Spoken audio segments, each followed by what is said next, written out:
Welcome to Prince student house students. 1000 words की dictation मैं आपको दे रहा हूँ as a trial passage. Special dictation है ये जिन स्टूडेंट्स का DSSB का अभी PA वाला टेस्ट है, ध्यान से लिखे और अपनी परफॉर्मेंस आप ट्रांसक्रिप्शन इसको करके निकाल सकते हैं क्या कितनी % आपकी मिस्टेक्स हैं और उसमें आपको कितनी मेहनत और करनी है, कितनी ज़्यादा प्रैक्टिस करनी है, आपको अपने आप पता लगेगा। तो हम स्टार्ट करते हैं।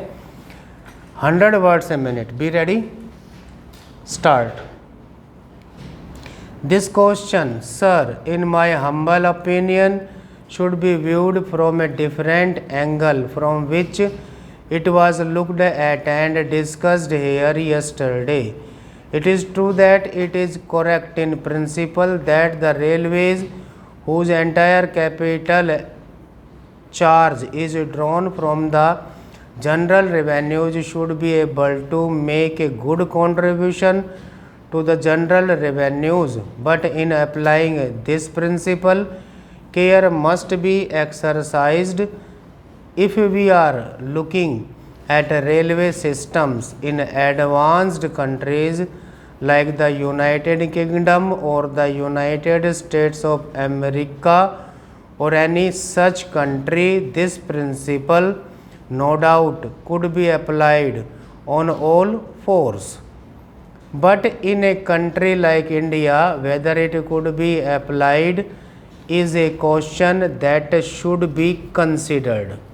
It was argued that the railways have a long history, and because they have long been an established concern, they should now be able to contribute to the general revenues.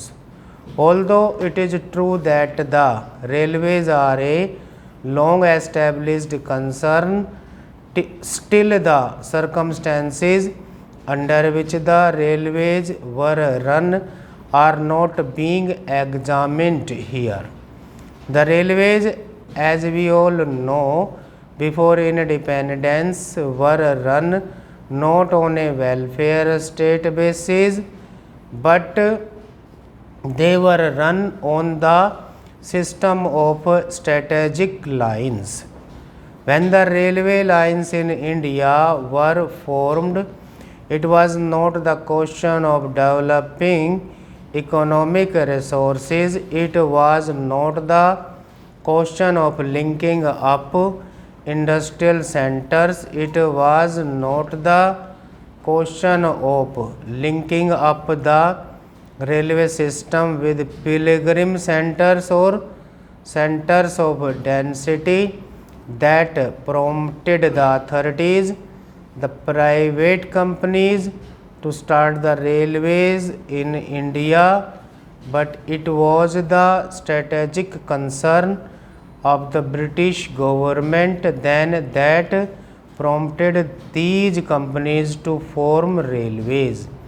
The question of arriving at a correct pattern of railway system from the point of view of developing and exploiting the natural resources of the country, from the point of view of developing the backward areas of the country, is still there to be examined and to be attended to.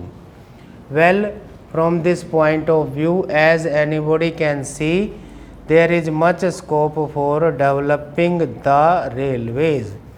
In fact, there is so much pressure on Honorable the Railway Minister for new lines that one will be at a loss as to where to find the resources from. They have undertaken in the second part of the 5-year plan to construct new lines of 1500 kilometers in length in order to have a perfect railway pattern to be able to exploit and make use of the natural resources of the country to the fullest extent.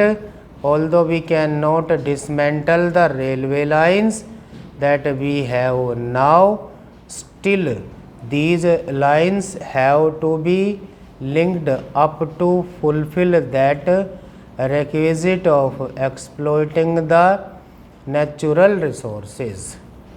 So my point in bringing out these arguments is to show that the railways have a full development program on their hands and they need funds. They can no longer draw from the general revenues or the country, as the railway finance is separated from the general finance.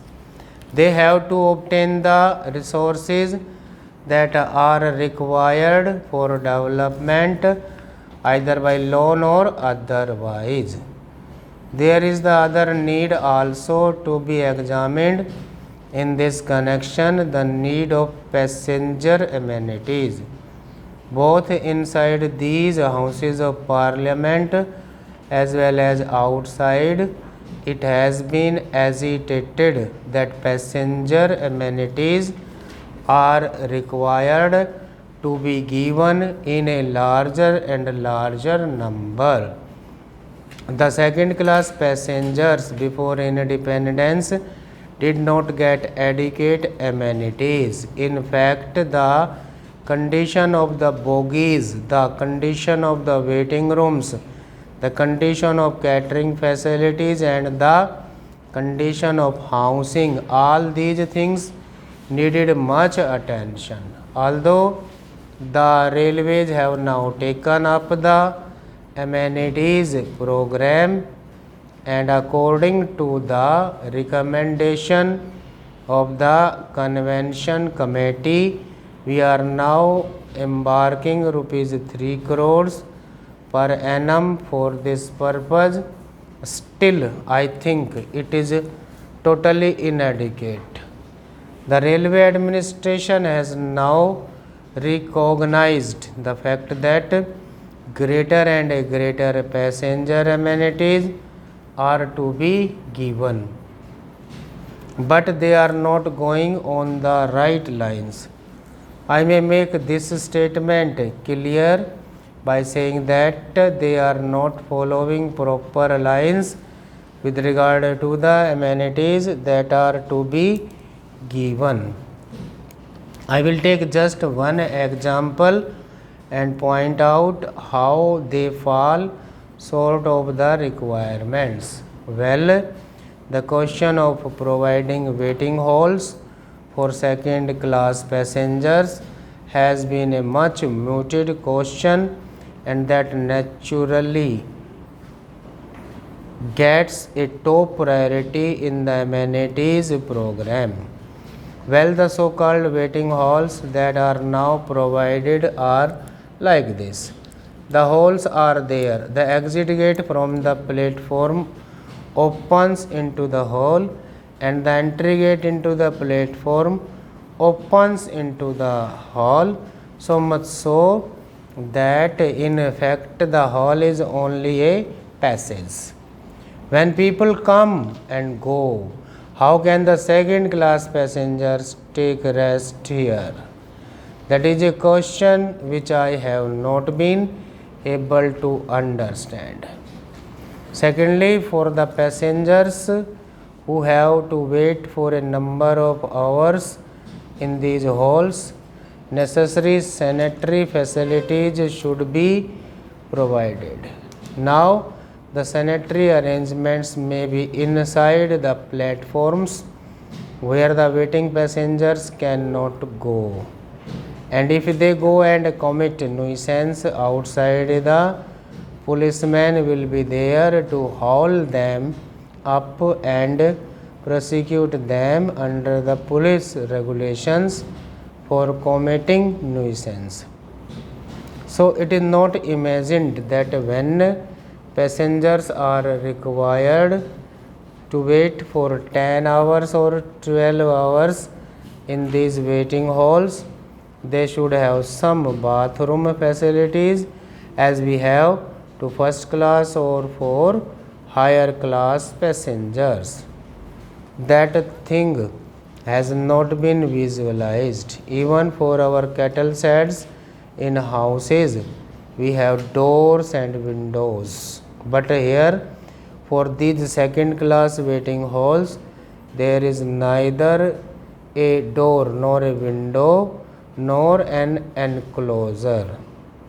This I say to draw the attention of the authorities to think of these amenities in their proper proportion.